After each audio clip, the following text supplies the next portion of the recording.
The rifle shot echoed through Willow Creek, silencing even the cicadas that had been singing in the summer heat of 1872.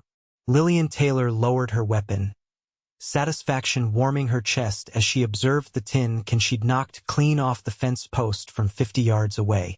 At 22, she'd become the finest shot in the county, not that anyone besides her father would admit it. Another perfect hit, she whispered to herself, blowing away the wisp of smoke rising from the barrel of her Winchester. The weapon had been her father's parting gift before consumption took him 2 winters past, leaving her alone with their struggling ranch and a reputation that made the townsfolk uncomfortable. Lillian tucked a wayward strand of auburn hair behind her ear and squinted against the setting sun. Time to head back. She had chores waiting, and dawdling would only mean working by lantern light again. As she turned toward home, she caught sight of riders approaching on the main road, the McIntosh brothers and their cronies returning from the saloon, no doubt. She considered cutting across the meadow to avoid them, but straightened her shoulders instead. This was her land they were passing. She wouldn't skulk around like some frightened rabbit. "Well, look what we got here," Hank McIntosh called out, pulling his horse to a stop. His 3 companions followed suit, creating a barrier across the road. Little Miss Taylor, playing with her daddy's gun again. Lillian clutched the rifle tighter but kept it pointed downward. "Evening, gentlemen. I'm just heading home." "Ain't natural," said the youngest McIntosh, barely older than Lillian herself. "A woman carrying a rifle like she's some kind of man." "What's unnatural is your face, Bert," Lillian replied, unable to help herself. "But I don't comment on it every time I see you." The men laughed, though not kindly. Hank dismounted, his boots kicking up dust as he landed. "You know what folks say about you, don't you?" He took a step closer. "That old man Taylor raised himself a daughter who thinks she's a son. No wonder you can't find yourself a husband." "I haven't been looking," Lillian said coolly, though the words stung more than she cared to admit. "Maybe that's for the best," Hank continued, emboldened by his friend's snickers. "What man would want a wife who'd likely shoot him if he burned the breakfast?" "Step aside, Hank." Lillian kept her voice steady. "I'd like to get home before dark." "You should sell that place," Bert called from atop his horse. "Women can't run ranches. Everyone knows that."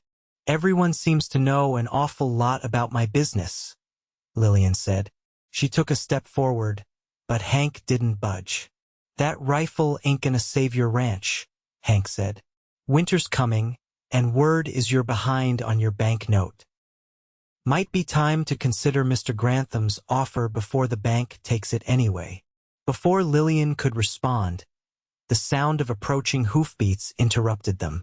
A rider appeared around the bend, tall in the saddle on a magnificent chestnut stallion. "Evening," the stranger called out, his voice deep and measured. He pulled his horse to a stop, taking in the scene before him with sharp blue eyes beneath the brim of a well-worn hat. "Is there a problem here?" Hank turned, irritation flashing across his face. "Nothing that concerns you, mister. Just having a friendly chat with the lady." The stranger's gaze moved to Lillian, then to the rifle in her hands, and back to the men blocking her path. "Doesn't look all that friendly to me." "We were just leaving," Bert said quickly, sensing a shift in the air. Hank shot him a glare but mounted his horse nonetheless. "You think about what I said, Lillian," Hank warned as he gathered his reins.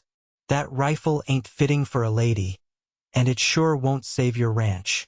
With that, he spurred his horse and rode off, his companions close behind. The stranger watched them go before turning back to Lillian. "You all right, madam?" Lillian nodded, studying him. He wasn't from around these parts, his clothes were trail-worn but of good quality, and his saddle spoke of craftsmanship not common in Willow Creek. "I'm fine, thank you," she said, "though I could have handled them myself." A smile tugged at the corner of his mouth. "I believe you could have." That's a fine Winchester. It was my father's, she replied, surprised by his comment. Most men would have lectured her about the dangers of firearms by now. You look like you know how to use it. He dismounted with an easy grace and approached, leading his horse. Name's Isaiah Marshall. I'm looking for work in these parts. Lillian Taylor. She hesitated before extending her hand, which he shook firmly. What kind of work? Ranch hand, primarily. I've worked cattle from Texas to Montana. Lillian studied him. He was perhaps 28 or 30, with the weathered look of a man who'd spent his life outdoors. His eyes crinkled at the corners when he smiled, but there was a steadiness to his gaze that suggested he'd seen his share of hardship. Well, Mr. Marshall, you've come to the right place if you're looking for cattle. Wrong place if you're looking for pay, I'm afraid. She gestured in the direction of her ranch. I can't afford to hire anyone right now. Isaiah nodded, unsurprised. Times are hard all over. Is there somewhere in town I might inquire about work? Lillian thought for a moment. The Double B might be hiring for the fall roundup. Though Bernard Baker isn't known for his generosity. I appreciate the information. He tipped his hat and turned to remount. Lillian watched him, thoughts racing. Her ranch desperately needed help, especially with winter approaching. She couldn't pay wages, but maybe. Mr. Marshall, she called out. I can't pay you proper, but I can offer room and board if you're willing to help with my ranch. It's not much, just 40 head of cattle and some repairs that need doing. But it's honest work, and the meals are decent. Isaiah paused, one foot in the stirrup. He turned to look at her, his expression curious. Most folks wouldn't trust a stranger like that, Miss Taylor. Most folks have other options, she replied frankly. I don't. Besides, anyone the McIntosh brothers take an immediate dislike to can't be all bad. A genuine smile spread across his face then, transforming his features. You make a compelling point. He dropped back to the ground. I accept your offer, at least temporarily. If it doesn't work out, no hard feelings. Agreed, Lillian said, feeling both relief and apprehension. The ranch is just down this road, about a mile further. They walked side by side, the setting sun casting long shadows before them. Lillian kept her rifle cradled in her arms, a habit born of necessity. They give you trouble often? Isaiah asked, nodding toward the direction the McIntosh brothers had disappeared. Often enough, Lillian admitted. They work for Edward Grantham, who owns the largest spread around here. He's been trying to buy my land since my father passed. And you don't want to sell? It's all I have left of my family, she said simply. Besides, I'm doing fine on my own. Isaiah glanced at her, his expression unreadable. I noticed they had particular opinions about your rifle. Lillian snorted. The whole town does. They think it's unladylike. As if being ladylike would keep the wolves from my livestock or put food on my table. They crested a small hill, and the Taylor ranch came into view, a modest house with a barn and corral, nestled against the backdrop of the foothills. It had seen better days, with the barn roof showing signs of needed repair and the fence around the corral missing several boards. Home sweet home, Lillian said, unable to keep a note of pride from her voice despite the property's obvious troubles. It's got good bones, Isaiah observed. Good water, too, I'd wager, from that creek. Best water in the county, she confirmed. That's why Grantham wants it. His streams run dry by August. As they approached the house, Lillian felt a sudden wave of self-consciousness. It had been just her for so long, she hadn't bothered with many niceties. The porch needed sweeping, and she'd left breakfast dishes on the table that morning in her rush to check on a calf. It's not much, she said apologetically as she led him to the barn first. There's a small room off the tack area where my father's hired man used to stay. It's simple but dry. Isaiah nodded, assessing the space. I've slept in far worse. This will do fine. You can put your horse in the corral for now. I'll show you where the feed is. She hesitated. If you don't mind, I'd like to see to dinner. You must be hungry after traveling. That would be most welcome, Miss Taylor. I'll settle my horse and join you shortly. Lillian hurried to the house, grateful for the chance to tidy up before he came inside. As she cleared the breakfast dishes and stoked the stove, her mind raced with questions. Who was this Isaiah Marshall? Why had he appeared just when she needed help the most? And why did she, who trusted almost no one these days, feel comfortable enough to invite him to stay? By the time Isaiah knocked on the door, she had a pot of stew warming and had managed to make the kitchen presentable. She called for him to enter and turned to find him filling the doorway, hat in hand. "Something smells good," he said, his eyes taking in the simple but clean kitchen. "Just a rabbit stew. Nothing fancy," she replied, suddenly aware of how different her life was from most women her age. They would be cooking for husbands and children, not strange cowboys they'd met on the road. "Please sit. I'll get you some coffee." Isaiah settled at the table, placing his hat on an empty chair. "Thank you for your hospitality, Miss Taylor. It's been a while since I've had a home-cooked meal." "Call me Lillian," she said, pouring 2 cups of coffee. "Miss Taylor makes me feel like the schoolmarm." He smiled at that. "Lillian it is, then. And I'm Isaiah." She sat across from him, studying him in the lamplight. He had a strong face, with a jawline shadowed by stubble and eyes that seemed older than his years. "Where are you from originally, Isaiah?" she asked. "Missouri, though I haven't been back in many years." He took a sip of coffee. "My parents had a small farm there, but after they passed, there wasn't much reason to stay." "I'm sorry about your parents." He nodded in acknowledgement. "Life out here has a way of taking people before their time." "Your father, was it recently?" "2 winters ago," Lillian replied, the grief still fresh enough to make her chest tighten. "Consumption. He was sick for a long time before that." "And your mother?" "When I was 14. Fever took her." Lillian stirred her coffee, remembering. "My father taught me everything after that, how to run the ranch, how to shoot, how to survive." "He taught you well, from what I can see." Lillian looked up, surprised to find no condescension in his eyes, only genuine respect. "Most men don't think women should learn such things."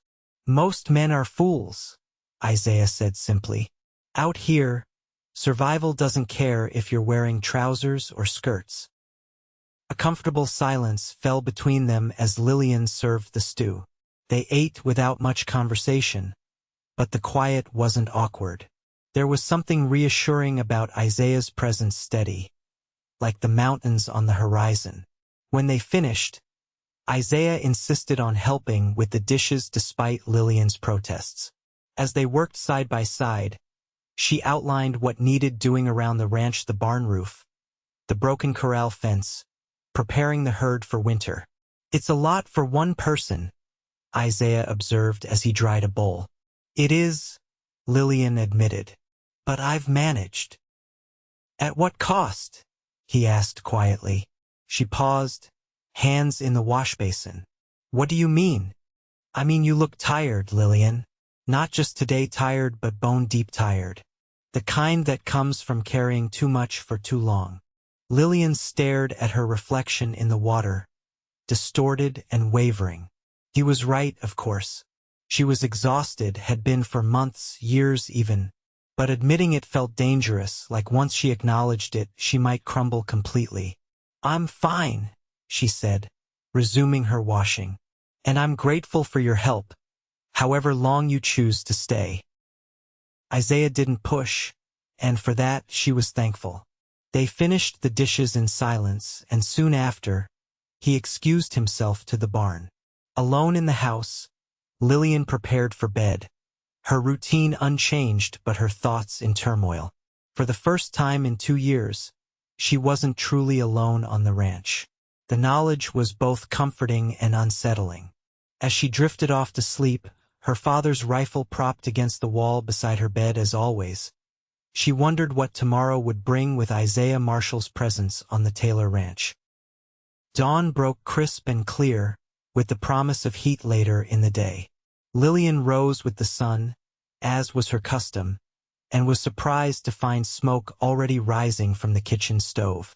When she entered, dressed for the day's work, she found Isaiah at the stove, frying bacon. "Hope you don't mind," he said, glancing over his shoulder. "Thought I'd get breakfast started." "Not at all," she replied, genuinely surprised. "You're up early." "Old habits." He flipped the bacon with practiced ease. "I figured we could get an early start on that barn roof. Storm clouds building in the west might have rain by tomorrow." Lillian peered out the window. Sure enough, the distant horizon showed the faint haze that often preceded a storm. "Good eye. Most folks around here can't read the weather until it's on top of them. When your life depends on it, you learn quick." He slid the bacon onto 2 plates and cracked eggs into the hot fat. "Coffee's ready if you want a pour." They ate quickly, discussing the day's work. Isaiah had already checked the barn and found most of the materials they would need for repairs, leftover lumber from when her father had expanded the hayloft years ago. "Your father was a forward-thinking man," Isaiah commented as they headed outside after breakfast. "Keeping materials on hand like that. He always said it was cheaper to be prepared than to pay rush prices when something broke," Lillian replied, feeling a surge of pride in her father's wisdom. The morning passed in steady work. Isaiah proved to be skilled with tools and seemed to know instinctively what needed doing without much direction. By midday, they had repaired half the barn roof, working together with an efficiency that surprised Lillian. She was used to doing everything herself, having to think through each step alone, but Isaiah anticipated her needs and complimented her efforts. As they broke for a quick lunch of bread and cold bacon, sitting in the shade of an old oak tree, Lillian found herself studying her new hired hand. There was something comforting about his presence, steady, reliable, without the swagger that so many cowboys possessed. "What?" Isaiah asked, catching her gaze. Lillian flushed slightly, embarrassed to be caught staring. "Nothing. Just wondering where you learned to work like this. You seem to know your way around a ranch." "Worked on a lot of them," he replied, taking a drink from the water jug. "Started as a boy doing odd jobs, then ranch hand, then foreman for a while up in Wyoming. You pick things up along the way." "Foreman? That's quite a position. Why leave it?" A shadow passed across his face. "The owner's son took over after the old man died. Had different ideas about how things should be run. Didn't see eye to eye." Lillian sensed there was more to the story but didn't press. Everyone had parts of their past they preferred not to discuss. She certainly did. "Well, I'm grateful you happened by when you did," she said instead. "At this rate, we might actually get the place ready for winter." Isaiah smiled, and Lillian noticed how it transformed his face, softening the hard lines earned from years under the sun. "Happy to help. It's a good piece of land you have here. Worth saving." They returned to work, moving from the barn roof to the corral fence. By late afternoon, they had replaced the broken boards and reinforced several weak spots. Lillian's muscles ached pleasantly from the labor. It had been a long time since she'd accomplished so much in a single day. As the sun began its descent, Isaiah suggested they check on the cattle before darkness fell. Lillian nodded, fetching her rifle from where she'd propped it against the barn wall. "You always carry that with you?" Isaiah asked as they walked toward the pasture. "Nearly always," Lillian admitted. "There have been wolves in these parts, and occasionally a mountain lion comes down from the higher elevations. not to mention two-legged predators. Isaiah raised an eyebrow. You've had trouble? Some, she said, her tone making it clear she didn't want to elaborate. Nothing I couldn't handle. They reached the edge of the pasture where her small herd grazed. The cattle looked up at their approach, a few of the younger ones trotting over curiously. They look healthy, Isaiah observed. Good weight on them for this time of year. The grass is good here, Lillian said with pride. Even in dry years, this valley holds moisture better than most. Is that why Grantham wants it? Partly, but mainly it's the water rights. Whoever owns this land controls access to the best stream in the county.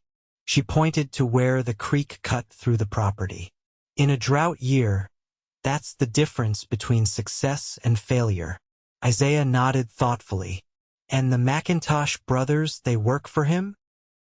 They do his dirty work, Lillian said, a hint of bitterness creeping into her voice. Hank's been trying to intimidate me into selling since my father died. Started with friendly advice, and has gotten less friendly as time goes on. Have they ever threatened me directly? Lillian finished for him.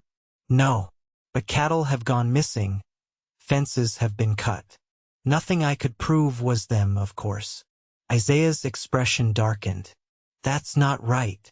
It's the way of things out here, she said with a shrug that belied her true feelings. The big ranchers take what they want, and the rest of us try to hold on to what's ours. They finished checking the herd in silence, both lost in their own thoughts. As they walked back to the house in the golden light of sunset, Lillian felt a strange sense of comfort in Isaiah's presence. It had been so long since she'd had anyone to share the burden of the ranch with even temporarily. I'll get dinner started, she said as they approached the house. You're welcome to wash up at the pump. Isaiah nodded. Thank you. I'll tend to the horses first. Lillian watched him head toward the barn, his tall figure silhouetted against the evening sky.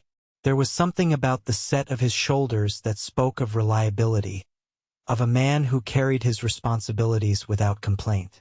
She found herself hoping he might stay longer than just a few days, though she knew better than to count on it. Inside, she busied herself preparing a simple dinner of beans and cornbread, with the last of the morning's bacon crumbled into the beans for flavor. As she worked, she realized she was humming something she hadn't done in longer than she could remember. Isaiah returned as she was setting the table, his hair damp from washing and his sleeves rolled up to reveal forearms corded with muscle. Smells good, he said, taking the seat she indicated. Nothing fancy, she replied, the phrase becoming something of a refrain. But filling. They ate with the comfortable silence of people who had worked hard together. Afterward, Isaiah again helped with the dishes, and they sat at the table with cups of coffee, discussing what needed doing the next day. If those storm clouds keep building, we should make sure the roof is completely secure, Isaiah said. After that, maybe we should ride the property line, check for any other fences that need mending. Lillian nodded, appreciating his practical approach. There's a section on the north boundary that's been giving me trouble. I patched it last month, but it wasn't a proper job. We'll take care of it, Isaiah assured her. He paused, seeming to consider his next words carefully. Lillian, those men yesterday, the McIntosh brothers. They mentioned you being behind on your banknote. She stiffened slightly. They talk too much. Is it true? Lillian sighed, staring into her coffee cup as if it might contain a solution. Yes, the drought last year hit everyone hard. I had to sell more cattle than I wanted to just to keep going. Didn't leave much for the bank. How far behind? 2 payments, she admitted reluctantly. I have until the first snow to make good, or they'll start foreclosure proceedings. Isaiah frowned. That doesn't give you much time. No, it doesn't. Lillian met his gaze directly. That's why I can't pay you proper wages. though I wish I could. I'm not worried about wages, he said, but I am concerned about your situation. Is there no other way to raise the money? Lillian laughed, though there was little humor in it. Short of robbing the bank myself? No. I've sold everything of value except the land itself and what I need to work it. The cattle I have left are my breeding stock. Selling them would be the end of the ranch anyway. Isaiah was quiet for a moment, thoughtful. What about a partnership? Are there any smaller ranchers around who might join forces with you? Most have already sold out to Grantham, she replied. Those who haven't aren't doing much better than I am. She sighed. Besides, no man in these parts wants a partnership with a woman, especially one who insists on carrying a rifle and doing a man's work. Their loss, Isaiah said simply. Lillian looked up, surprised by the conviction in his voice. You really believe that, don't you? I've known plenty of women who could outwork, outshoot, and outthink most men I've met, he said. My own mother ran our farm for 3 years while my father was away during the war. Never saw why a woman couldn't do whatever she set her mind to. A warm feeling spread through Lillian's chest at his words. It had been so long since anyone had expressed faith in her abilities rather than doubt or condescension. Thank you, she said softly. That means more than you know. Their eyes met across the table, and something shifted in the air between them, a recognition, perhaps, of kindred spirits. Isaiah cleared his throat and glanced away first. We should get some rest, he said, rising from the table. Tomorrow will be another long day. Lillian nodded, suddenly aware of how intimate the kitchen felt in the lamplight. Yes. Good night, Isaiah. Good night, Lillian, he replied, donning his hat and stepping out into the darkness. After he left, Lillian sat alone at the table for a long while, wondering at the strange turn her life had taken in just one day. For the first time in months, she felt something like hope stirring in her chest, dangerous, perhaps, but impossible to ignore. The next morning dawned gray and heavy with the promise of rain. Lillian and Isaiah worked quickly to finish the barn roof, racing against the weather. By midday, dark clouds hung low over the mountains, and the air had taken on the electric feel that preceded a storm. We should check that north boundary before the rain hits, Isaiah suggested as they secured the last of the roofing materials. Lillian agreed, and they saddled their horses, her reliable bay mare and Isaiah's chestnut stallion. As always, her rifle rested in its scabbard on her saddle. They rode in companionable silence, Isaiah following Lillian's lead across the rolling grassland of her property. The cattle they passed looked up curiously but continued grazing, unbothered by the approaching storm. Your herd seems calm around you, Isaiah observed. That speaks well of how you handle them. My father always said cattle are like people, they respond best to those who treat them with consistent respect, Lillian replied. Though I suspect they're just used to me. I'm out with them nearly every day. Isaiah nodded. It shows. Even the best cowboys can't fake that kind of relationship with livestock. They reached the northern boundary, marked by a fence line that separated the Taylor Ranch from unclaimed land that eventually rose into the foothills. As Lillian had mentioned, a section of the fence had been hastily repaired, with wire holding together broken posts. This wasn't wind or weather damage, Isaiah said, dismounting to examine the fence more closely. His fingers traced splintered wood. This was deliberate. Lillian joined him on the ground, her rifle in hand as a precaution. I thought as much, but I didn't want to believe it. Found 3 of my cattle on the wrong side of the fence last month. Isaiah's expression hardened. The McIntosh brothers? Can't prove it, Lillian said with a shrug that didn't quite hide her anger. But they've been seen riding in these parts, and they have no business here. They set about making proper repairs, working efficiently together despite the darkening sky. Just as they hammered the last post into place, the first fat raindrops began to fall. "Perfect timing," Isaiah said, looking up at the clouds.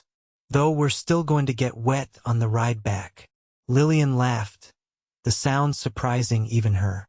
"I can't remember the last time I worried about getting wet. Usually, I'm just grateful for the rain, whatever it does to my comfort." Isaiah smiled at her, raindrops already darkening his hat. "A practical outlook." "Necessity," she replied, swinging back into her saddle. They had just turned their horses toward home when a rifle shot cracked through the air, the bullet kicking up dirt just feet from them. Both horses reared in alarm, and Lillian had to fight to keep her seat. "Get down!" Isaiah shouted, already dismounting and pulling his horse behind the scant cover of a large rock. Lillian followed suit, her heart pounding as she drew her rifle. Another shot rang out, this one hitting the fence post they'd just repaired. "Can you see where it's coming from?" she asked, scanning the tree line at the edge of her property. "Up there in those pines," Isaiah replied, his voice calm despite the danger. "Looks like two riders." Lillian squinted through the intensifying rain and caught movement among the trees. "Macintosh," she spat. "Has to be." A third shot came closer still, splintering wood nearby. "We need to move," Isaiah said. "They have the high ground. If we stay here, they'll eventually get lucky." "The creek bed," Lillian suggested, pointing to where the stream cut through her property about 100 yards to their right. "It's low from the dry summer. We can use it for cover to get closer to the house." Isaiah nodded. "You go first. I'll cover you." Before Lillian could protest, he raised his revolver and fired twice in quick succession toward the trees, forcing their attackers to duck. She seized the moment to run, leading her nervous horse toward the creek bed. The rain was falling steadily now, reducing visibility and turning the ground slick. She reached the embankment and slid down into the shallow water, pulling her horse after her. Moments later, Isaiah joined her, his expression grim but composed. "Are you all right?" he asked, checking her over with his eyes. "Fine," she assured him. "You? Never better," he replied with a wry smile that didn't reach his eyes. "Though I didn't expect a shooting match when I signed on." They began moving along the creek bed, staying low. The banks provided good cover, and the rain would make it difficult for the Macintosh brothers to track them accurately. "I'm sorry about this," Lillian said as they waded through ankle-deep water. "You didn't ask to be shot at." "Neither did you," Isaiah pointed out. "Besides, men like that, they're bullies. They only understand one thing." Lillian glanced at him, noting the hard set of his jaw. "You've dealt with their kind before." "More often than I'd like," he admitted. "There's always someone who thinks might makes right." They had traveled perhaps a quarter-mile when they heard hoofbeats retreating in the distance. The brothers were leaving for now. "Should we go after them?" Lillian asked, her rifle still at the ready. Isaiah shook his head. "Not worth it. They're running, and the rain will wash away any tracks. Better to get back and make sure the house is secure." They climbed out of the creek bed and mounted their horses, riding hard through the downpour toward the ranch house. By the time they arrived, they were both soaked to the skin, but Lillian felt oddly exhilarated. It had been a long time since she'd had someone at her side in a fight. They stabled the horses quickly and hurried to the house. Inside, Lillian built up the fire while Isaiah checked all the windows and doors. "I think we're safe for now," he said, returning to the kitchen where Lillian was wringing water from her hair. "They'd be fools to try anything in this weather, and even the Macintosh brothers aren't that stupid." "Don't underestimate them," Lillian warned. "Hank especially. He holds grudges." "So do I," Isaiah said quietly, and something in his tone made Lillian look at him more carefully. "You're not what I expected," she said before she could stop herself. What did you expect? I'm not sure, she admitted. Most drifters passing through are looking for easy work and quick money. You seem different. Isaiah busied himself removing his soaked coat. I've been drifting a while. Gets old after a time. So why keep doing it? He was quiet for a moment, hanging his coat near the fire. Sometimes a man leaves things behind that can't be outrun, no matter how far he travels. There was a wealth of meaning in those words, and Lillian sensed a story that ran deep. But she also recognized the desire for privacy. She had her own secrets, after all. You should change into dry clothes, she said instead. I might have something of my father's that would fit you. She found an old shirt and trousers in a chest, relics of her father's life that she hadn't been able to part with. Isaiah accepted them with thanks and went to the barn to change, while Lillian changed into a dry dress. When he returned, they sat before the fire, listening to the rain hammer on the roof. The storm had settled in for the evening, turning the world outside dark and forbidding. Do you think they'll come back? Lillian asked, breaking the comfortable silence. Not tonight, Isaiah replied, but eventually, yes. Men like that don't give up easily, especially when they have someone like Grantham backing them. What would you do? She asked. If this were your land, your fight? Isaiah considered her question, watching the flames. I'd make it clear that I wasn't going anywhere, but I wouldn't go looking for trouble either. Sometimes the best defense is to be so firmly rooted that trying to remove you becomes more trouble than it's worth. That's what my father always said, Lillian said softly. He used to tell me that this land was our anchor in a changing world, and as long as we held on to it, we'd never be truly lost. He sounds like a wise man. He was. She sighed, memories washing over her. I miss his counsel most of all. When problems arose, he always knew what to do. You seem to be doing fine on your own, Isaiah observed. Better than fine, considering the circumstances. Lillian shook her head. I'm barely holding on. If I lose the banknote, we'll figure something out, Isaiah said with a certainty that surprised her. We? She echoed, meeting his gaze. He looked away, as if he'd said more than he intended. Figure of speech. But I don't aim to leave you in the lurch, Lillian. Not with those wolves circling. Something warm unfurled in Lillian's chest at his words, not just the promise of help, but the way he'd said her name, as if it mattered to him. Thank you, she said simply. They spent the evening planning their next steps, which repairs were most urgent. How to secure the boundaries of the property better. Strategies for dealing with the McIntosh brothers if they returned. Through it all, Lillian was struck by how easily they worked together. How Isaiah treated her as an equal partner rather than a helpless woman needing direction. When they finally parted for the night, Lillian found herself reluctant to see him go. It had been so long since she'd had companionship of any kind, let alone someone who seemed to understand her struggles so intuitively. As she lay in bed listening to the rain, her rifle propped against the wall as always, Lillian tried to make sense of her feelings. Isaiah Marshall had appeared in her life so suddenly, like an answer to a prayer she hadn't dared to voice. But experience had taught her that good things rarely lasted, and that depending on others was a luxury she couldn't afford. Yet as sleep claimed her, her last thought was of the certainty in his voice when he'd said, "We'll figure something out." The days that followed settled into a rhythm that felt both new and strangely familiar to Lillian. Each morning, she and Isaiah would share breakfast before tackling the day's work together. With the immediate repairs to the barn and fences complete, they turned their attention to preparing for winter chopping and stacking firewood, mending tack, checking the cattle for any signs of illness. Throughout it all, Lillian found herself watching Isaiah when he wasn't looking, the competent way his hands moved, the quiet focus he brought to every task.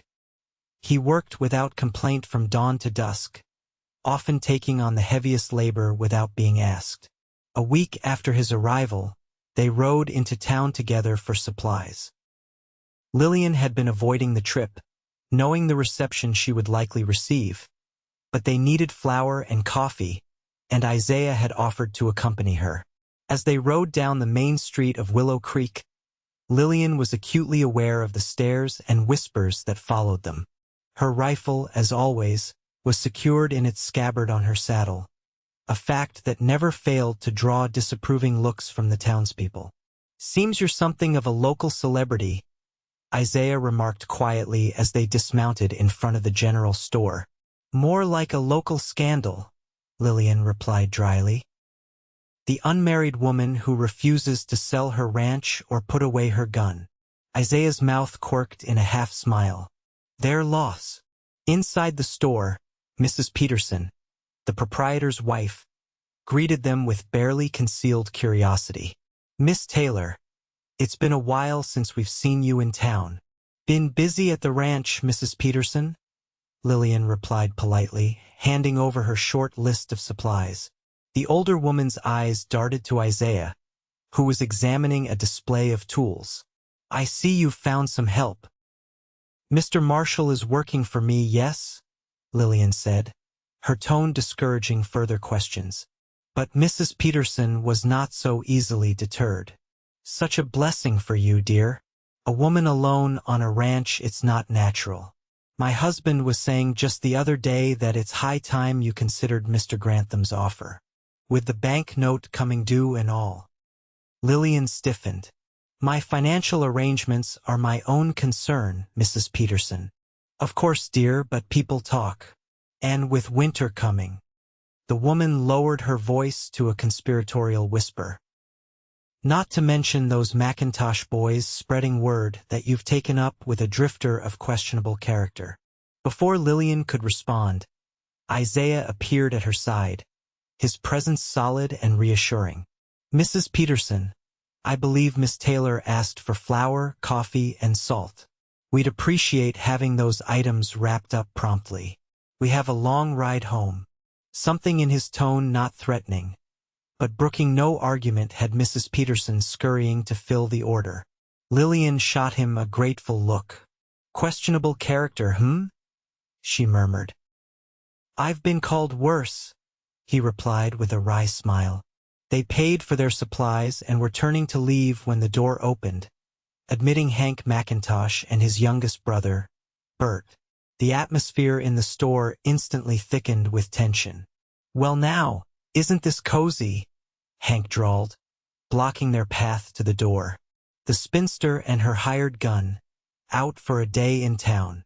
Isaiah stepped slightly forward, placing himself between Lillian and the McIntosh brothers. "We're just leaving, gentlemen. No need for unpleasantness." Bert snickered. "Hear that, Hank? No need for unpleasantness. Mighty fine words from a man who took shots at us the other day. After you fired on us first," Lillian pointed out, her voice steady despite the anger rising in her chest. "Now, that's a misunderstanding," Hank said, his false smile never reaching his eyes. "We were just out hunting, and you two happened to be in the wrong place." "On my land," Lillian added. "Debatable," Hank replied. "That northern boundary has always been contested. Besides, Mr. Grantham has a legitimate claim to water rights that your father never properly acknowledged." Isaiah's posture shifted almost imperceptibly, but Lillian sensed the coiled tension in him. "Seems to me that if Mr. Grantham has a claim, there are legal channels to pursue it. Shooting at people isn't one of them." "Big talk from a man with no stake in this county," Hank said, his smile fading. "You're just passing through, Marshall. Don't make the mistake of thinking you belong here." "That's not for you to decide," Isaiah replied calmly. Hank's eyes narrowed. "Maybe not, but Mr. Grantham has a long memory and friends in high places. Might be worth considering before you get too comfortable at the Taylor place." With that, he stepped aside, allowing them to pass. As they left the store, Lillian could feel the brothers' stares burning into her back.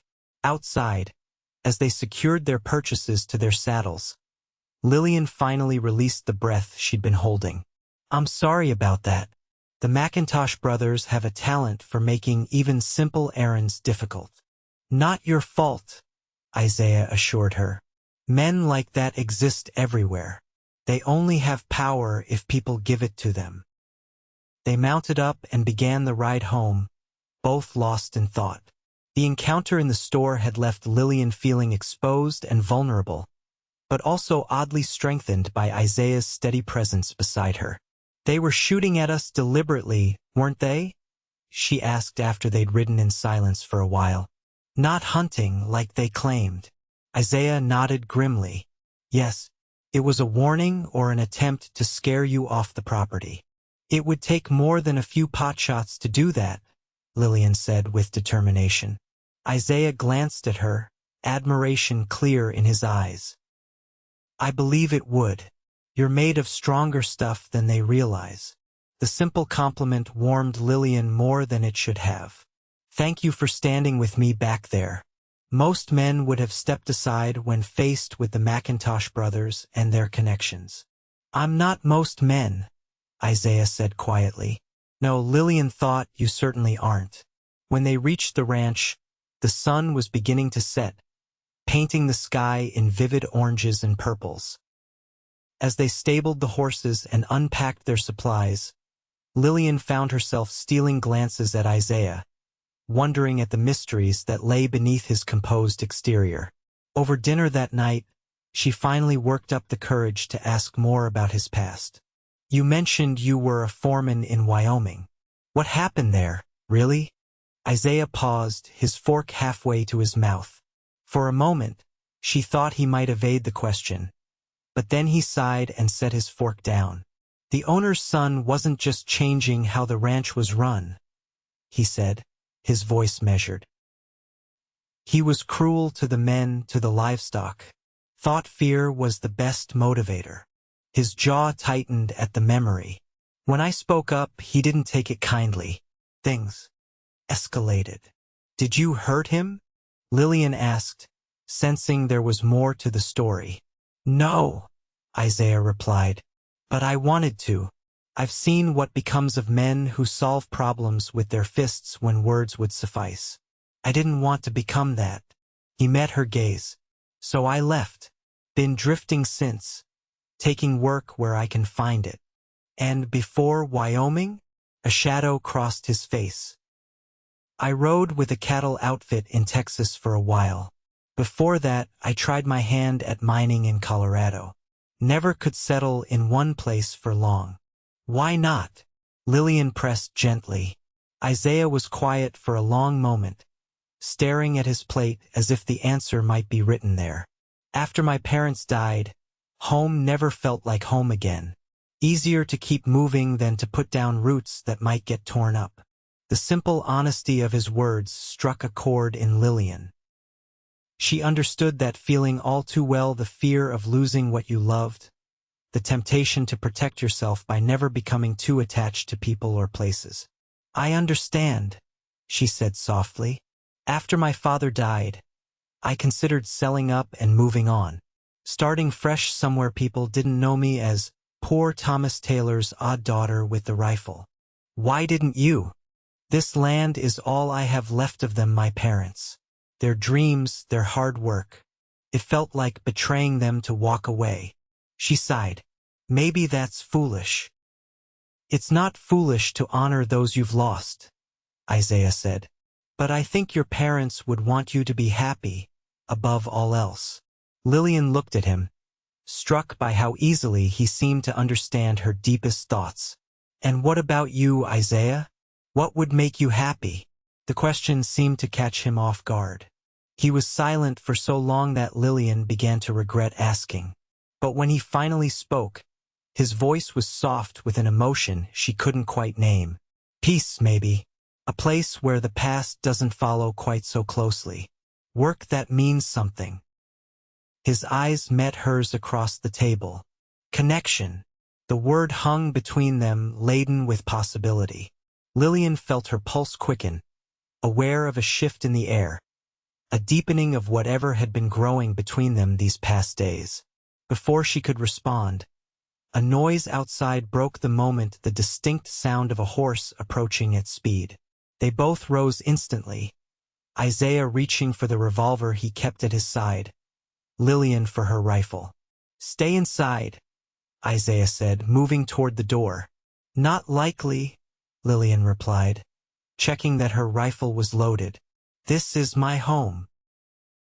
He gave her a look that mingled exasperation with admiration before nodding. "Stay behind me, at least."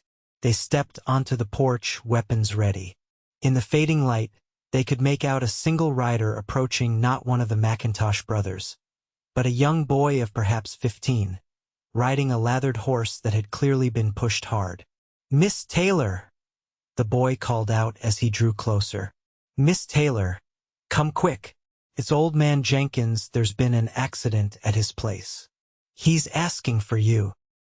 Lillian recognized the boy as Peter Wilson, whose family ran the small farm adjacent to Jenkins's property.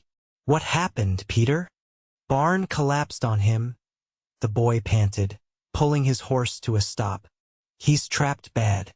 Pa's trying to get him out, but we need more hands. Mr. Jenkins was calling for you, said you'd know what to do." Lillian turned to Isaiah, decision already made. "Sam Jenkins was my father's oldest friend. He helped me after Papa died. I have to go." Isaiah nodded without hesitation. "I'll saddle the horses." Within minutes, they were mounted and following Peter back toward the Jenkins place, pushing their horses as fast as was safe in the gathering darkness. Lillian's mind raced with worry. Old Sam was well into his 70s, and while still spry for his age, a barn collapse could easily prove fatal. "How did it happen?" she called to Peter as they rode.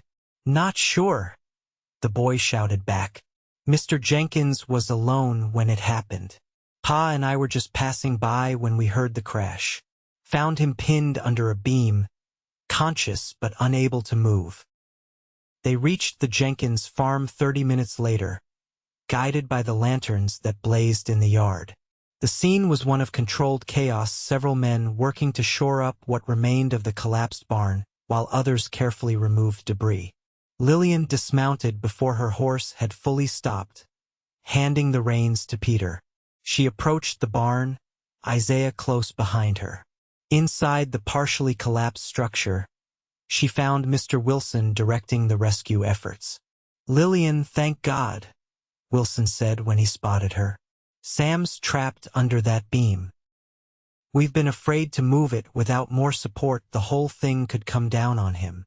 She peered into the shadows where Wilson pointed and saw old Sam, his face pale with dust and pain, pinned from the waist down by a massive support beam. "Lillian, girl, is that you?" the old man called weakly. "I'm here, Sam," she replied, kneeling as close as she could safely get. "We're going to get you out." "Knew you'd come," he mumbled. "Just like your pa. Always there when needed." Isaiah had already begun assessing the situation, examining the fallen beams and the structure that still stood. "We need to support this section before we try to lift that beam," he said to Wilson. "Otherwise, we risk bringing down what's left of the roof." Wilson nodded. "That's what I figured, but we don't have enough men or materials." "The wagon," Lillian said suddenly. "Sam's wagon has support jacks for when he repairs it. They might be strong enough to hold the weight while we lift the beam." Isaiah squeezed her shoulder in approval before turning to Wilson. "Where would those be kept?" "In the tool shed just behind the house," Wilson replied. Isaiah and 2 other men went to retrieve the jacks while Lillian stayed with Sam, trying to keep him conscious and calm. The old man's breathing was labored, and she feared internal injuries beyond what they could see. "How long have you been pinned, Sam?" she asked, taking his hand. "Since this afternoon," he wheezed. "Was checking the hayloft. Rotten boards gave way." "We're going to get you out," she promised. "Just hold on a little longer." Isaiah returned with the jacks, and the men worked quickly to position them around the unstable section of the barn. With each passing minute, Lillian could see Sam weakening, his grip on her hand growing more feeble. Finally, Isaiah announced they were ready to lift the beam. "Everyone in position," he called out. "On my count. 1, 2, 3. Lift." The men strained against the massive beam, muscles bulging with effort. For a terrible moment, it seemed immovable. Then, inch by agonizing inch, it began to rise. "Now, Lillian!" Isaiah shouted. She darted forward and, with the help of Mr. Wilson, carefully pulled Sam free from beneath the beam. No sooner had they dragged him clear than the men lost their grip, and the beam crashed back down, sending up a cloud of dust and debris. Sam lay unconscious but breathing on the barn floor. In the lantern light, Lillian could see blood soaking through his trousers. "We need to get him to Dr. Parker," she said urgently. They fashioned a stretcher from a barn door and blankets, carefully loading the injured man onto it. As they carried him toward Wilson's wagon, Sam stirred, his eyes fluttering open. "Lillian," he rasped, reaching for her hand. "My place. It's yours now." "Don't talk like that," she admonished him gently. "You're going to be fine." Sam's grip tightened with surprising strength. "Listen, girl. No family left. Made a will. Lawyer has it. The place is yours. Use it to save your ranch." Before she could respond, his eyes rolled back, and he slipped into unconsciousness again. Lillian exchanged a worried glance with Isaiah, who had heard the exchange. "Let's get him to the doctor," Isaiah said quietly. "That's what matters now." They loaded Sam into the wagon, and Mr. Wilson prepared to drive him to town. Lillian insisted on accompanying them, unwilling to leave her father's old friend in his time of need. "I'll follow on horseback," Isaiah told her, "in case you need anything in town." The journey to Willow Creek seemed interminable, with every bump in the road drawing a pained groan from the unconscious Sam. By the time they reached Dr. Parker's house on the edge of town, Lillian's nerves were frayed raw with worry. The doctor, roused from his bed, took charge immediately, directing them to bring Sam into his surgery. "Wait outside," he ordered as he closed the door, leaving Lillian, Isaiah, and Mr. Wilson in his front parlor. The hours that followed were among the longest of Lillian's life.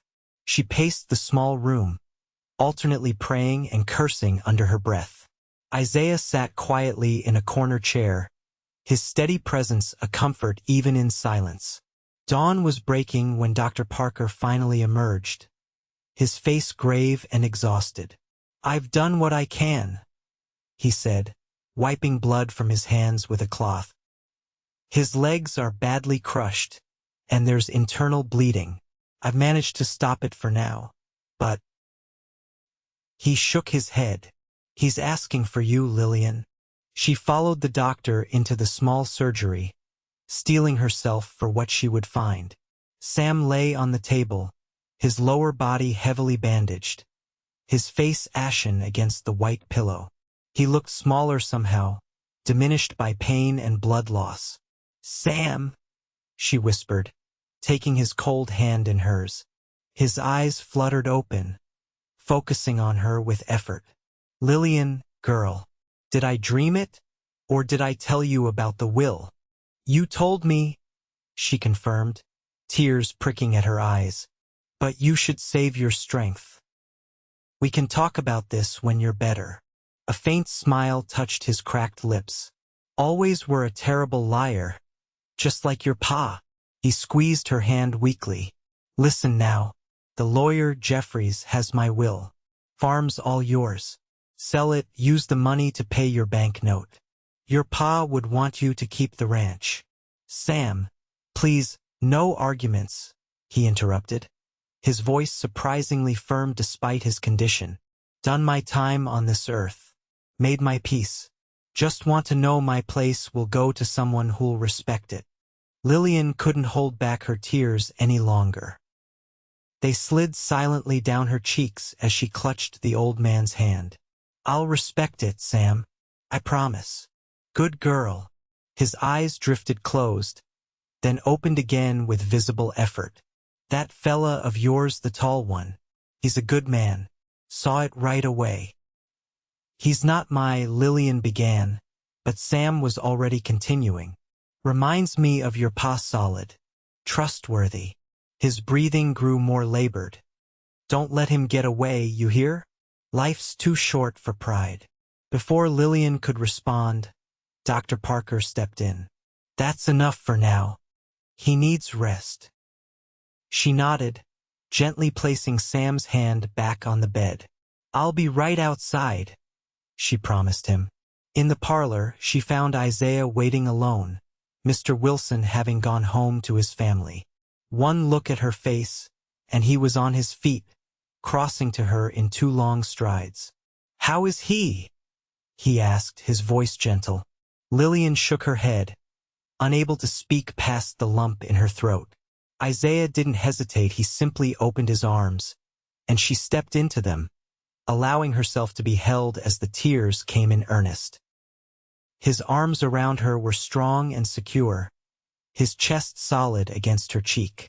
She could hear his heartbeat, steady and reassuring, as one hand smoothed her hair in a gesture of comfort that broke through the last of her defenses. "He's dying," she finally managed to say, her voice muffled against Isaiah's shirt. "He's dying, and he's leaving me his farm, and I can't." "Shoo," Isaiah soothed. "One thing at a time. Right now, you're here for him. That's what matters." She nodded, drawing strength from his calm certainty. Reluctantly, she pulled back, though his hands remained on her shoulders, anchoring her. "Thank you," she said, wiping her tears with the back of her hand. "For everything. I don't know what I would have done if you hadn't been there tonight."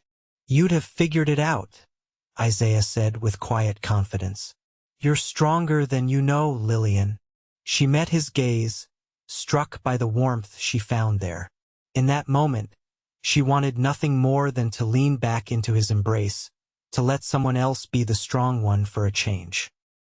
But Sam's condition demanded her attention, and she stepped away, composing herself. "I should stay with him," she said. "You don't have to wait, it could be hours, or—" "I'm not going anywhere," Isaiah said simply, and he didn't. Through the long day that followed, as Sam's condition worsened, Isaiah remained at the doctor's house, bringing Lillian coffee, ensuring she ate something, and providing silent support when words would have been inadequate. As evening approached, Dr. Parker called Lillian back to Sam's bedside. "It won't be long now," he said gently. "His heart is failing." Lillian sat beside the old man, holding his hand as his breathing grew more labored. Near the end, he opened his eyes one last time, focusing on her with surprising clarity. "Tell your cowboy," he whispered, "that she carries my future too." With those enigmatic words, he slipped away, his hand growing slack in hers. Lillian sat motionless, tears streaming unchecked down her face, until Dr. Parker gently touched her shoulder. "He's gone, Lillian. He didn't suffer at the end." She nodded, unable to speak, and allowed the doctor to lead her from the room. In the parlor, Isaiah rose to his feet, one look at her face telling him all he needed to know. The ride back to the ranch was silent, both lost in their own thoughts. Night had fallen by the time they reached home, the stars bright in a clear sky that seemed indifferent to the day's tragedy. As they cared for their horses, Lillian finally spoke. "Sam said something strange at the end." She hesitated, unsure how to continue. "What was it?" Isaiah prompted gently. He said, "Tell your cowboy that she carries my future too." I don't know what he meant. Isaiah was quiet for a long moment, brushing his horse with methodical strokes. "Perhaps he meant the rifle," he suggested. That it's not just for protection but for your future, for keeping the ranch safe. Maybe, Lillian said, though something in his tone made her wonder if he had his own interpretation. They finished their tasks and walked to the house together. At the door, Lillian paused, suddenly reluctant to enter the empty home alone, to face the reality of Sam's death and all its implications. Would you come in for coffee?" she asked, hating the vulnerability in her voice but unable to disguise it. "Of course," Isaiah replied simply. Inside, as she busied herself with the stove and coffee pot, Lillian found her mind returning to Sam's words about his farm. "I don't know if I can do it," she said abruptly. "Sell his place, it feels wrong somehow." Isaiah leaned against the counter, watching her with gentle eyes. "What would be more wrong, selling land that's no longer needed, or losing your own?" "I know you're right," she sighed. "It's just, first my parents, now Sam. Everyone who mattered is gone." "Not everyone," Isaiah said softly. Lillian looked up, meeting his gaze. The intensity she found there made her breath catch. For a suspended moment, neither moved. Then Isaiah straightened, clearing his throat. "You still have people who care about you in this community. Wilson and his family, for instance. They came right away when Sam needed help." "Yes," Lillian agreed, feeling a strange mixture of disappointment and relief at the break in tension. "You're right." They drank their coffee in companionable silence, the events of the day weighing heavily on both of them. When Isaiah finally rose to leave, Lillian walked him to the door, uncertain of what to say. "Will you be all right?" he asked, his hand on the doorknob. "I think so," she replied. "Thank you again, Isaiah, for everything." He nodded, studying her face with an expression she couldn't quite read. Then, in a gesture so gentle it nearly broke her heart, he reached out and tucked a strand of hair behind her ear. "Get some rest," he said. "Tomorrow will be soon enough to face what comes next." After he left, Lillian stood at the window for a long time, watching the path to the barn where Isaiah had retreated for the night. Something had shifted between them today, something profound and possibly irreversible. The thought should have frightened her, but instead, she found it strangely comforting. As she finally turned away to prepare for bed, her gaze fell on her father's rifle, propped in its usual place by the door. Sam's final words echoed in her mind.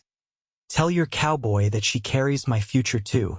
Perhaps Isaiah was right about the meaning. Or perhaps the old man, in his final moments, had seen something between them that she was only beginning to acknowledge. The following weeks were a blur of activity. Sam's funeral was held 3 days after his death, attended by most of the town. Even in death, the old man commanded respect that transcended the usual prejudices of Willow Creek. True to his word, Sam had left his farm to Lillian in a properly executed will. The lawyer, Mr. Jeffries, confirmed that there were no other claimants and that the property was free of debt. "He came to see me about 2 months ago," Jeffries explained as he handed Lillian the deed. "Said he wanted to make sure you'd be taken care of if anything happened to him. He was quite fond of you, Miss Taylor." "And I of him," Lillian replied, fighting back tears. With Isaiah's support, Lillian made the difficult decision to sell the Jenkins farm. To her surprise, a buyer was found quickly, a young couple from the East looking to start a new life in the West. The price they offered was more than fair, enough to pay off her bank note and leave a small cushion for future expenses. Through it all, Isaiah remained by her side, a steady presence offering practical help and quiet understanding. Their relationship continued to evolve in small, meaningful ways, lingering glances over the dinner table, hands brushing as they worked side by side, conversations that stretched late into the evening, revealing more of themselves to each other with each passing day. Yet neither had taken the step to acknowledge what was growing between them. Lillian found herself both anticipating and dreading the moment when words would be required. What if she had misread his interest? What if he was simply being kind to a woman in difficult circumstances? The matter came to a head in late October, as they prepared the ranch for the first frost. They had spent the day securing the last of the hay in the barn and checking that the cattle were ready for the coming winter. As evening fell, they sat on the porch, watching the sunset paint the sky in brilliant hues of orange and purple. "Winter will be here soon," Lillian observed, wrapping her shawl more tightly around her shoulders against the cooling air. Isaiah agreed. "But the ranch is in good shape to face it. Better than when I arrived." Something in his tone caught Lillian's attention. "You sound like you're saying goodbye." Isaiah was quiet for a long moment, his eyes on the distant horizon. "I've been thinking about moving on," he finally admitted. "Now that you've paid off the bank note and the major repairs are done." Though she had half expected it, the words still landed like a physical blow. "I see," she managed to say, fighting to keep her voice steady. "When?" "I haven't decided," he replied. "Soon, perhaps." Is it something I've done?" she asked, hating how vulnerable the question made her feel. Isaiah turned to her then, his expression pained. "No, Lillian, nothing like that. You've been—" He paused, searching for words. "These weeks have been among the best of my life." "Then why leave?" The question escaped before she could stop it. "Because staying gets harder every day," he said, his voice low and intense. "Being near you, working beside you, sharing meals and conversation. And knowing that eventually, I'll have to move on." "Why do you have to move on?" Lillian pressed, her heart pounding. "Why is that a certainty?" Isaiah stood abruptly, moving to the edge of the porch. His back to her, he braced his hands on the railing. "Because men like me don't get to stay, Lillian. Don't get to have." He gestured vaguely. "This, a home, a future." Lillian rose and moved to stand beside him, close but not touching. "What aren't you telling me, Isaiah? What is it that makes you believe you don't deserve those things?" The silence stretched between them, taut with unspoken truths. Finally, Isaiah sighed, his shoulders slumping slightly.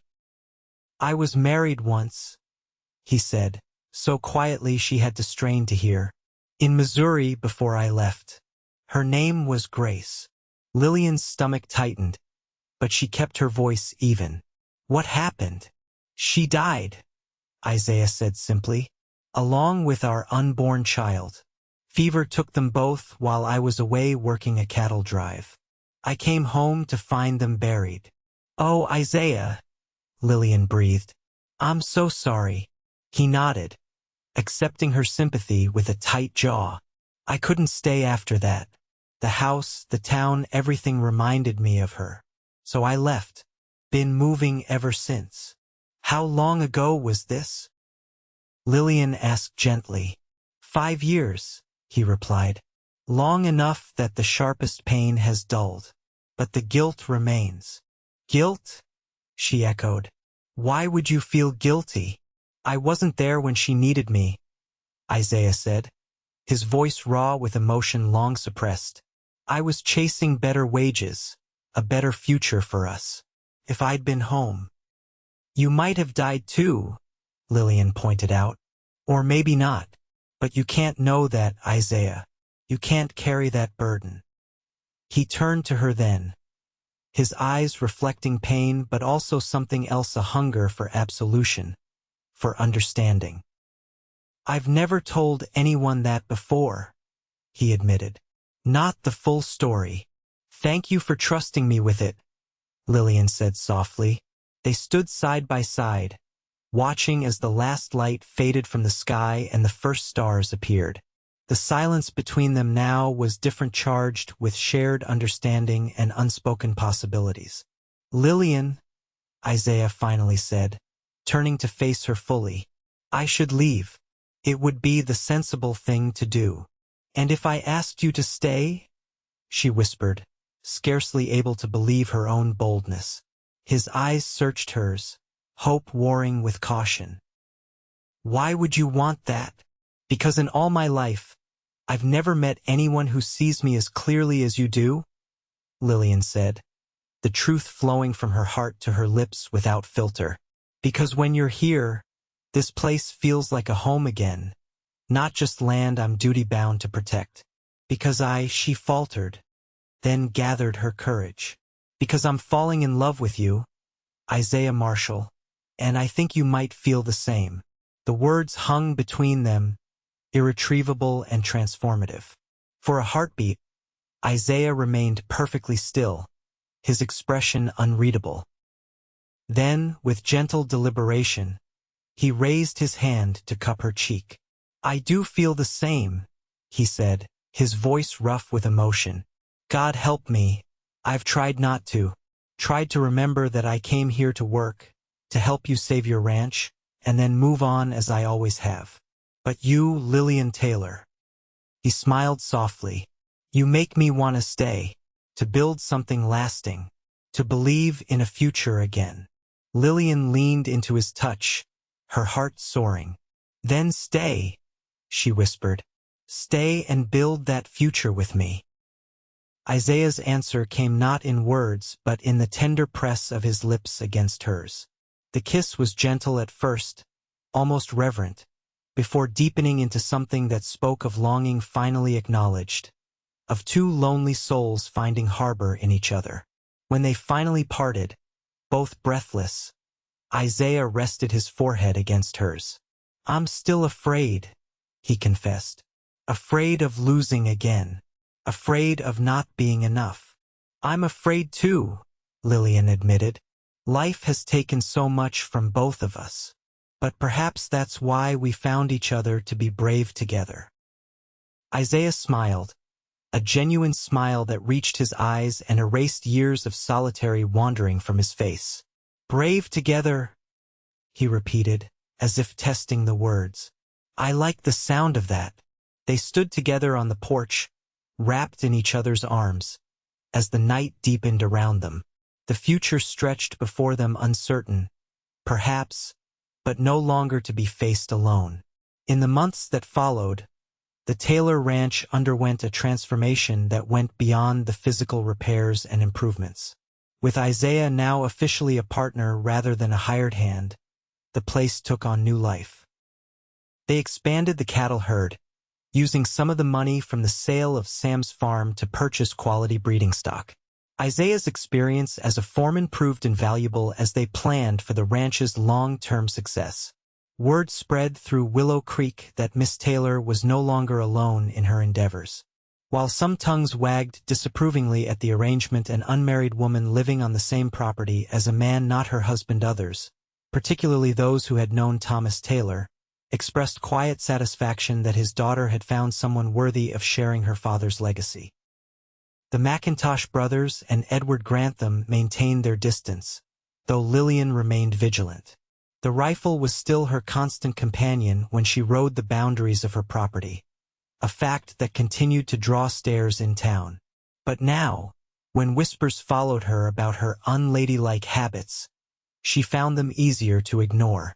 Winter settled over the land, transforming the countryside with blankets of snow and ice. Inside the Taylor Ranch house, however, warmth prevailed. The evenings were filled with conversation and laughter as Lillian and Isaiah shared stories of their pasts and dreams of their future. He had moved from the barn to the house after a proper proposal, offered on bended knee beside the fireplace one snowy November evening. Their wedding was planned for the spring, when travel would be easier for the circuit preacher. One crisp December morning, Lillian woke to find Isaiah already gone from their bed. Dressing quickly against the chill, she found him in the kitchen, coffee already brewing on the stove. "Early riser," she commented, sliding her arms around his waist from behind. He turned in her embrace, dropping a kiss on her forehead. "Couldn't sleep. Too much on my mind." "Good things or worrying things?" she asked, searching his face. "Good," he assured her. "Very good. I have something to show you, actually. Once you've had your coffee." Curiosity piqued, Lillian hurried through her morning routine. When they had both eaten and the dishes were cleared away, Isaiah led her to the barn, where he unlocked a small storeroom he'd been using as a workshop. Inside, she gasped at what she found: a cradle, beautifully crafted from oak, with delicate carvings along the sides. "Isaiah," she breathed, running her fingers over the smooth wood. "It's beautiful. When did you?" "Been working on it in the evenings when you thought I was doing barn chores," he admitted with a smile. "I know we've talked about children someday. Thought we should be prepared." Tears pricked at Lillian's eyes as she took in the love and care evident in every detail of the cradle. "It's perfect," she said, turning to embrace him. "Absolutely perfect." Isaiah held her close, his chin resting on top of her head. "I never thought I'd have this again," he said quietly. "A chance at family, at putting down roots. You gave me that, Lillian." She looked up at him, her heart full to bursting. "We gave it to each other." As they walked hand in hand back to the house, the winter sun breaking through the clouds to sparkle on the snow, Lillian felt a sense of completeness she had never known before. Her rifle stood propped by the door where she had left it, still necessary, still a part of who she was. But no longer her only companion, no longer the sole guardian of her future. That spring, as wildflowers carpeted the hills and new calves filled the pastures, Lillian Taylor became Lillian Marshall in a simple ceremony on their ranch. The guests were few but significant: Mr. Wilson and his family, Dr. Parker, and even Mrs. Peterson, who had gradually warmed to Lillian once it became clear that her unconventional ways hadn't prevented her from making a respectable match after all. As Lillian and Isaiah exchanged vows beneath an arch of early roses, a rifle leaned against a nearby tree, cleaned and polished for the occasion, a blue ribbon tied around its barrel, a symbol of the strength that had sustained her through the darkest times, and of the future she now shared with the man beside her. At the reception afterward, as neighbors and friends offered their congratulations, Hank McIntosh and his brothers made a surprise appearance. They approached the newlyweds with an awkward formality that suggested they had been sent rather than coming of their own accord. "Miss Taylor, Mrs. Marshall, I should say," Hank began, twisting his hat in his hands. "Mr. Grantham sends his congratulations, and this." He held out an envelope. Warily, Lillian accepted it. Inside was a formal letter acknowledging the Taylor Ranch's water rights and abandoning all claims to the disputed northern boundary. It was signed by Edward Grantham and witnessed by the county judge. "Mr. Grantham says to tell you he respects a fighter," Bert added. "Says you've earned the right to your land, fair and square." Isaiah's arm tightened around Lillian's waist. "That's mighty generous of Mr. Grantham," he said, his tone carefully neutral. "Please convey our thanks." The brothers nodded and quickly took their leave, clearly uncomfortable among the celebration.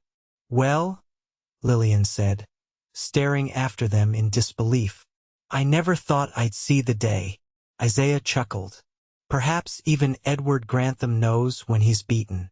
Or perhaps he's simply decided there are easier targets than a woman who refuses to put down her rifle and the man who stands beside her." "Speaking of which," Lillian said, glancing at the decorated rifle, "I never did tell you what Sam's last words meant." Isaiah raised an eyebrow. "I thought we decided he was talking about your rifle, that it protected your future." "That's what I thought too at first," Lillian said, turning to face her new husband fully. "But I've been thinking about it more recently, and I believe he meant something else. Something he saw before either of us did." "And what's that?" Isaiah asked, his eyes warm with affection. Lillian placed a hand gently on her still flat stomach, watching as understanding dawned in Isaiah's eyes. "I believe he meant this future," she said softly. "Our child." Isaiah's face transformed with wonder and joy. "Are you certain?" he whispered. "As certain as Dr. Parker could make me last week," she confirmed, laughing as Isaiah swept her into his arms, lifting her clear off the ground in his excitement. "A child," he breathed as he set her down again. "Our child. The first of many, I hope," Lillian said, nestling against his chest. As their guests looked on with indulgent smiles at the obvious happiness of the newlyweds, Lillian felt a sense of rightness settle over her. The path that had led her here had been difficult, marked by loss and struggle, but it had also made her strong enough to hold on to what mattered, to fight for her land and her independence, to recognize a kindred spirit in Isaiah when fate brought him to her door. She thought of her father, of the rifle he had placed in her hands and the responsibilities he had entrusted to her. She had carried them both faithfully, even when the weight seemed too much to bear alone. Now, she would carry something else as well, a new life, a new beginning, a future built on love and shared strength.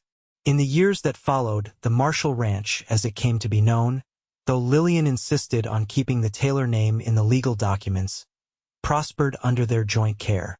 Their family grew with the addition of first a daughter, then twin sons, each welcomed into the cradle Isaiah had crafted with such love.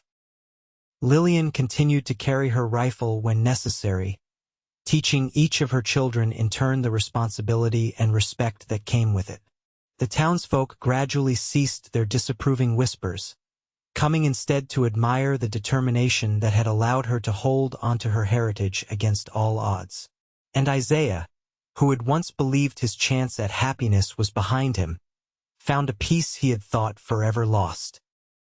In Lillian, he discovered not just a partner but a mirror to his own strength, someone who understood the value of perseverance, of fighting for what mattered, of building a life that honored the past while embracing the future. Together, they created something neither could have managed alone. A home filled with love, a ranch that thrived, a legacy worthy of those who had come before and those who would follow after. And through it all, the rifle remained no longer a symbol of Lillian's solitary struggle, but a reminder of the journey that had brought them together, and of the future they carried side by side.